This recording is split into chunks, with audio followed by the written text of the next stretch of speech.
An 18-hole golf estate going through tough times. Workers have gone from pillar to post, fighting for their salaries. He says they went for over 6 months without getting paid, and their situation has become even worse because the golf course is officially closed. The liquidators gave them some of the money, but not all of it. Income generated from membership affiliations and tournaments have decreased significantly, leaving the golf club largely reliant on funds from signal development. In a written statement, Ninaber and Vissing attorneys, who are the legal representatives of the workers, highlighted that the golf club was closed due to, among others, an unpaid electricity bill of 1.2 million rand and its inability to pay its employees.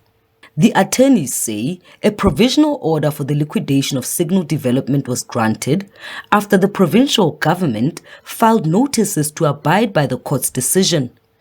However, the Department of Public Works, as custodian of the land, says it has no record of this. From the records we have perused and examined to date, there is absolutely no material evidence yet to even suggest the Department of Public Works was ever involved in the transaction you are talking about.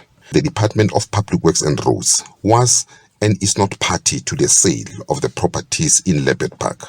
However, the golf club and the majority of workers withdrew from the liquidation process, citing that they did not agree with the liquidators.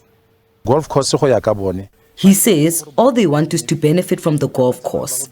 They are going to develop the stands with the money, but what about the workers? He says they said they should all go home, but they refused as workers of Leopard Park. On top of that, they were told that they would be hired as casual laborers, but they refused.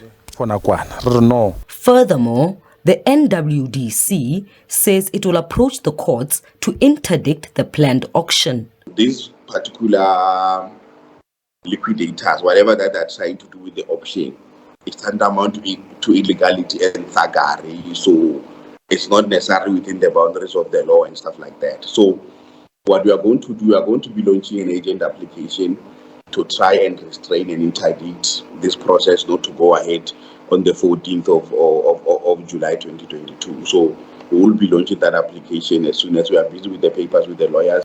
Be that as it may, the legal team representing the liquidators says the powers granted to the provisional liquidators are, among others, to carry on the business of signal development and to sell any movable and immovable property of the company by public auction.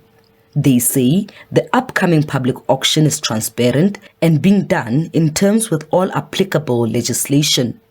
Sintle English, SABC News, Mahikeng.